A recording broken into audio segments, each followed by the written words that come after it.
Tapi kalau ilmu yang fardu ain dan fardu kifayah, sia-sia masuk ilmu fardu kifayah. Itu bedanya. Karena kalau politik hari ini dunia mengakuinya politik itu kotor. Ya, Islam tidak mengenal demokrasi. Tidak ada ayat dan hadis mendukung demokrasi. Agama Allah adalah agama sami'ana. Pakai demokrasi nggak? Demokrasi sudah membawa umat Islam tidak ada lagi sami'ana wa ta'ana. Anak sudah tidak nurut ke orang tuanya karena punya hak yang sama. Istri tidak nurut ke suaminya karena punya hak yang sama. Makmum tidak nurut ke imamnya. Imam dan rukuk dia masih berdiri. Alasannya apa? Fatihahnya belum selesai. Benar kan? Itu dari mana? Demokrasi. Padahal sami'ana, imam rukuk kita harus rukuk, dia kan imam. Oh saya belum selesai Fatihah, nggak ada urusan. Lu wajib taat sama imam. Oh nggak ada, demokrasi bilang lu terusin dia itu Fatihah. Demokrasi. Murid tidak lagi taat kepada gurunya. Yang ada murid bisa menyalahkan gurunya. Kemudian umat tidak lagi nurut ke ulamanya. Buktinya Bukhari yang disalahkan oleh orang, Ghazali ditolak oleh orang membuat Ihya Ulumuddinnya. Oleh siapa? Oleh Muslim. Kenapa demikian? Karena demokrasi. Siapapun nanti yang megang negara ini, dia siap untuk dicaci maki oleh rakyat sendiri. Karena demokrasi. Dia menang 70%, yang mencaci maki dia yang 30%. Benar? Itulah demokrasi. Itulah demokrasi. Jadi sama, kembalikanlah kepada Islam yang benar. Jangan menolak demokrasi, jangan menyalahkan dan mencaci maki demokrasi. Sebagai Muslim, Anda hanya punya kewajiban sami'ana ghufranaka rabbana wa ilaikal masir. Saya taat sama ayah saya. Papa pilih yang mana? Nomor 1. Saya sami'ana wa ta'ala. Istri nanya ke suaminya, Pak pilih yang mana? Nomor 1. Sami'ana wa ta'ala. Murid tanya ke gurunya, saya mau pilih yang mana? Nomor 1. Sami'ana wa ta'ala. Selesai. Kalau ada bekal sami'ana wa ta'ala dalam kelompok mayoritas, Rasulullah jamin tidak pernah sesat dan salah. Nabi yang jamin. Oh, demokrasi melahirkan bangsa yang biadab dan kurang ajar. Anak tidak nurut sama orang tuanya, murid tidak nurut ke gurunya, makmum tidak nurut ke imamnya, rakyat tidak akan taat sama pemimpinnya, siapapun pemimpin. Alhamdulillah, Islam bukan agama demokrasi. Islam agama sami'ana wa ata'na ghufranaka rabbana wa ilaikal masir. Kembalikan kepada Allah. Kita pilih, kita masih berharap. Benar kan? Kau pilih nomor 1 atau nomor 2, kau tetap berharap, bukan jaminan. Manusia paling sempurna cuma Rasulullah. Yakin tuh? Siapapun yang kalian pilih, kalian tetap bertanggung jawab kalau dia bakal berubah jadi orang tak benar. Yang ngomong itu siapa? Rasulullah. Terus jangan fanatik dong. Teman saya ngomong begini, urusan persaudaraan, urusan silaturahmi, urusan kesatuan, nomor 1. Urusan presiden nomor 2. Kan kurang ajar kan? Saya balik lagi, istri boleh 2, rumah boleh 2, mobil boleh 2, kerjaan boleh 2, presiden 1. Pusing rakyat berdua. Ya, Quran yang ngomong, "Lau kana fihima alihatan la fasadata." Kalau ada 2, hancur. Jadi 1 yang tidak hancur. Jangan salah ngomong. Ya, saya cuma berbagi. Di tempat lain seperti di Brebes, saya berbicara dengan beberapa orang. Kalau kita baca Quran, Quran ada sejarah. Tujuan sejarah bukan hikayat dan dongeng, mengabadikan cerita untuk menjadi pelajaran. Kata Allah Subhanahu wa taala, "Laqad adalla minkum jibillan katsiran, afalam takunu." Itu sejarah. Ya, kata Allah Subhanahu wa taala kepada Bani Israel, Nabi dapat wahyu menghadapi Bani Israel. Siapa Bani Israel? Anak cucunya Nabi Ibrahim dari Ishak dan Yakub.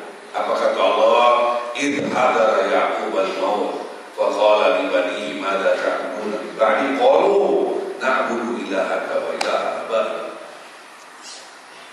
Nabi Allah Yakub akan meninggal dunia. Kata Nabi Allah Yakub di hadapan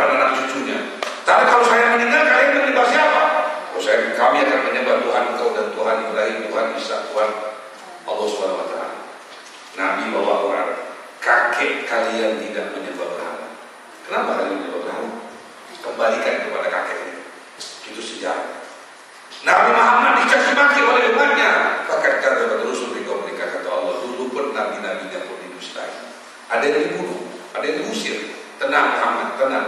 Fala yahzunka qawluhum inna na'lamu ma yusirruna wa ma yu'linun. Allah beri kekuatan kepada Nabi melalui sejarah. Sejarah nggak boleh dibuang. Sejarah diabadikan di Quran. Ada sejarah individual, ada sejarah rumah tangga, ada sejarah negara. Kaitkan dengan negara kita. 32 tahun seorang pemimpin memegang bangsa ini selama 32 tahun.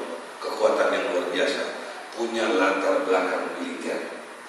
Dengan segala kekurangan dan kelemahan dia, kemampuan dia terbukti 32 tahun. Gak ada hotel di Bom, gak ada kafe di Bom, benar gak? Gak ada orang bakar ban di jalan, benar? Benar. 32 tahun. Stabil ekonomi gak sampai sekarang 12 ribu. Gak ada. Zaman beliau almarhum gak sampai 12 ribu. 9 beliau digugat, dihujat, disuruh turun lagi. 5 kali ganti presiden. Yang perempuan, yang kiai, yang sipil, yang segala macam. Berhasil? Gak berhasil. 2 periode yang lalu megang negara kita yang punya latar belakang militer. Berhasil 2 periode? Berhasil 2 periode. Latar belakang militer. Bapak hari ini melihat ada 2 pilihan. Satu punya latar belakang militer, satu gak punya. Pusing lagi memilih. Gak usah pusing, kita pilih aja belakang militer. Karena kalau tidak punya latar belakang militer, tidak akan bisa pegang negara ini. Selesai. Nomor 1 nomor 2. Nomor 1 nomor 2. Nomor 3 paman kalian. Boleh. Sederhana kan? Gak ada buat nama, kan sudah ngerti kan? Awas kalau membeda nomor. Di akhirat kalau saya masuk surga mau dicari. 1 nomor 2. 1 atau 2. Antar dia peduli. Yang penting kalian terjauh sama Allah. Ya, apa pesan Nabi? Begitu kita pilih 1 atau 2, dia jadi, kata Rasulullah, kita beristighfar minimal 40 hari. Astagfirullah. Takut karena yang kita pilih bisa berubah mencelakakan umat. Kita istighfar. Apapun nomor yang kalian pilih, ketika dia tidak jadi, kalian akan bilang alhamdulillah. Karena boleh jadi Allah tidak suka tuh dia jadi. Ya, netral nggak? Gak usah menghujat, caci maki orang. Dia dua-dua punya plus minusnya, dua-dua. Ya, kata Nabi tentang kebaikan seseorang dapat dari pendukungnya, tentang keburukan kata seseorang cari dari oposisinya, kebongkar semua air. Nabi dah mau. Ya, kenapa kita harus bawa arus? Gak usah. Istri boleh buat, rumah boleh buat, kerjaan boleh buat. Ya nggak? Urusan presiden? Allah alam. Kampanye ya. Usah masjid nggak boleh, nggak boleh kampanye. Ya cuma menyuruh. Guru nyuruh murid sampai anak. Awas. Tanggung jawab sampai akhirat. Wallahu a'lam. Maka dan pertanyaan Pak Ero tadi bahwa setan itu dibelenggu. betul. Kenyataannya di bulan Ramadan masih banyak malam maksiat-maksiat. Betul. Itu bagaimana ya? Betul. Pelajarannya adalah kalau kita buka Quran, namanya tafsir sufiyah. Ada kitab-kitab tafsir yang menjurus kepada tasawufnya, nilai tasawuf dari ayat-ayat tersebut. Nah, seperti Imam Ismail Haqqi Al-Ghuruswi. Ya, Imam Ismail Haqqi Al-Ghuruswi lebih kepada sudut pandang tasawuf dalam tiap-tiap ayat. Ketika membahas tentang syaitan itu tadi, Bapak bilang kita belajarnya sebulan Ramadan itu gak ada syaitan, dibelenggu. Ya, kok masih ada maksiat yang terbukti? Nah, penjelasan yang pertama adalah begitu Syawal, dia kan bebas nih. Syaitan dibebaskan kan? Dari bulan Syawal, Zulqa'dah, Zulhijjah, Muharram, Safar, Rabiul Awal, Rabiul Akhir, Jumadil Awal, Jumadil Akhir, Rajab, Sya'ban. Dia ada 11 bulan. Dia kaderisasi manusia-manusia untuk menjadi syaitan. Jadi ketika dia dibelenggu, dia nggak pusing. Gue sudah ada syayatinul jin wal ins. Jangan lupa. Ya, syaitan jin dan syaitan manusia. Syaitan manusia ini disebut khannas. Khannas alladzi yuwaswisu fi sudurin nas minal jinnati. Jadi ada syaitan manusia. Agar kita paham, di dalam bulan Ramadan jalma utara puasa lain jalma syaitan. Jalma puasa boleh kita sholat lain jalma syaitan. Jalma puasa jam sholat karena duduk lain jalma syaitan. Kenapa? Karena dia adalah orang yang tetap dalam maksiat dan dosa pada Ramadan. Gak usah kita menilai orang mengukur orang ini sendiri aja. Kita adalah syaitan manusia di bulan Ramadan. Ada suami bentak-bentak istrinya, engkau puasa. Bahasa-bahasa yang tidak enak kepada suaminya, suami kepada istrinya, engkau puasa. Ada yang dia terkuping istrinya, Ramadan, bapak puasa, nah galak, udah menjadi galak, iya keenakan tuh. Tonjok-tonjok istrinya, engkau lagi puasa, baik, puasa apa beda dari ini? Nggak ada beda dari ini, itulah syaitan. Ya, dari zaman puasa syaitan. Jadi sederhana sekali. Kemaksiatan yang ada di muka bumi dalam bulan Ramadan karena syaitan sudah dibelenggu, dia sudah menciptakan generasi penerus. Jadi ketika dia dibelenggu di penjara oleh Allah, dia udah nggak problem. Tentaranya tetap berjalan. Perwakilan dia ada di mana-mana, termasuk al-munawwarah atau Hamdan. Jangan kaget. Ya, wallahu a'lam. Benar. Jadi sudut pandang ayat tentang syaitan oleh ulama-ulama tasawuf dibahas adalah adanya syaitan manusia. Alhamdulillah. Jadi syaitan manusia inilah yang tidak akan peduli Ramadan, Rabiul Awwal, Hizul Hijjah. Orang sedang tarawih dia buka musik keras-keras. Orang siang-siang hari Ramadan dia jual makanan. Dia udah ini syaitan dan nggak peduli. Ya, jadi yang jual syaitan, yang makan itu syaitan. Kalau kita belajar bab etika memuliakan Ramadan, ada pesan dari Nabi yang dicatat oleh para ulama dalam kitabnya. Sekalipun kita perempuan ini mens, tidak berpuasa, punya izin boleh tidak berpuasa, tetap tidak boleh makan di hadapan orang berpuasa. Karena apa? Memuliakan Ramadan. Tidak boleh makan di hadapan orang. Kalau perlu, si istri tidak puasa, suami dan anak-anaknya tidak boleh. Sampai begitu. Karena apa? Memuliakan Ramadan. Tapi kalau dia syaitan, puntennya nuju tasawuf. Tak syaitan. Bukannya dia menghindar, malah izin. Puntennya nuju tasawuf. Dengan wajahnya persis tiga syaitan, makan dia. Alhamdulillah. Dan syaitan digeruduk. Rapi. Ramadan, syaitan digeruduk. Karena syaitannya tahu ini Ramadan. Kalau nggak digeruduk, diusir sama Satpol PP kan. Jadi syaitannya pun digeruduk. Ternyata Satpol PP itu pun syaitan bukan orang. Sabar di merokok, usir orang. Jadi syaitan mengusir syaitan. Itu sama maling, tren maling. Gak usah diam-diamnya. Jadi kalau kita sedang tidak berpuasa, memang tidak boleh makan di hadapan orang yang berpuasa. Dan dihukumkan tetap berdosa dan haram. Bukan haram karena makannya, haram karena tidak menghormati orang berpuasa, haram karena tidak memuliakan Ramadan. Beda lagi. Wallahu a'lam. Mudah-mudahan ada barokah. Baik, berkaitan dengan perhitungan dari pemerintah bahwa dengan cara-cara yang sangat akurat, baik yang hitungan dengan manual maupun yang dengan teknologi tadi. Kalau kita harus taat kepada Allah, kepada Rasul, kepada pemerintah, atau di pemerintah itu juga para ulama, betul, juga orang-orang pintar. Betul. Berarti kalau tak bagaimana dengan kayak Al-Quran? Betul. Saya pernah membahas itu. Bahkan hampir setiap tahun saya menyatakan dengan tidak merendahkan mereka, dengan tidak menyalahkan ilmu mereka. Tapi bahasa saya adalah siapapun orang muslim berpuasa dan lebaran berbeda dengan pemerintah tidak sah. Puasanya tidak sah, lebarannya tidak sah dan tidak diterima Allah. Satu. Kedua, siapapun berpuasa dan lebaran berbeda dengan pemerintah, dia sudah terang-terangan melanggar ayat Allah, dosanya lebih besar. Apa ayat Allah? Ati'u Allah wa ati'ur Rasul wa ulul amri minkum. Fa in tanaza'tum fi syai'in farudduhu ila Allah. Kalau kalian keberatan ikut sama pemerintah, serahkan kepada Allah. Saya taat sama pemerintah. Kalau dia salah, urusan dia sama Allah, sama kita. Kata Imam Syafi'i, pemerintah bikin fatwa, dia yang fatwa, Menteri Agama dan itu. Kalau dia salah, ini kaidah Imam Syafi'i. Kalau dia salah, dia masih dapat 1 pahala. Kalau dia benar, dia dapat 2 pahala. Di luar dari dia, benar, belum dapat pahala.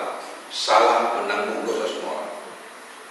Itu kaidah fatwa Imam Syafi'i. Ahli fatwa, mujtahidin yang berhak mengeluarkan fatwa. Kalau dia salah, masih dapat 1 pahala. Di luar dari pemerintah, benar belum tentu dapat pahala. Salah, dosa semua orang dia tanggung. Alhamdulillah. Makanya Bapak Ibu belajar netral. Tidak salah fatwa mereka, tidak salah dalil dan kitab mereka, tidak merendahkan ulama mereka. Kita hanya menawarkan melangkung saya. Mau silahkan, nggak mau nggak apa-apa. Ya, udah.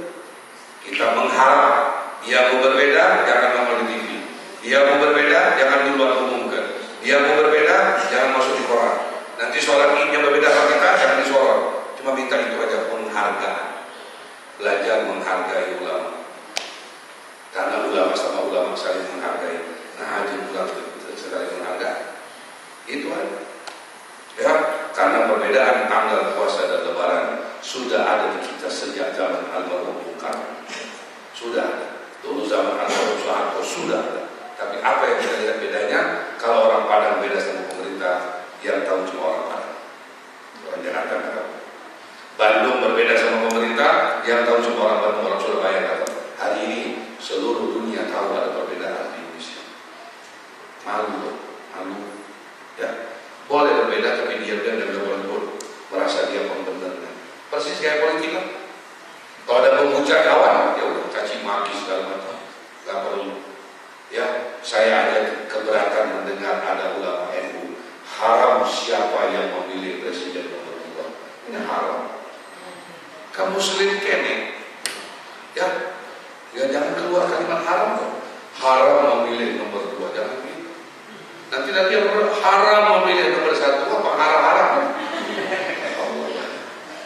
Jangan, ya, mencaci maki, memfitnah itu tidak bermanfaat. Tapi dari awal saya sudah berbicara, Al-Quran jangan dicuekin, Al-Quran jangan tidak dibaca. Sejarah sudah ada diabadikan di Quran. Kita jangan ada terulang lagi sejarah. Siapapun memegang negara ini kalau bukan punya latar belakang militer, tidak akan bertahan. Nggak sampai 5 tahun. Nanti kita capek harus pilih lagi. Ya kan? Itu terbukti. 5 kali kita gantikan. Perempuan, laki-laki, apa bisa. Tapi bisa digusur. Begitu si militer pegang 2 periode lumayan.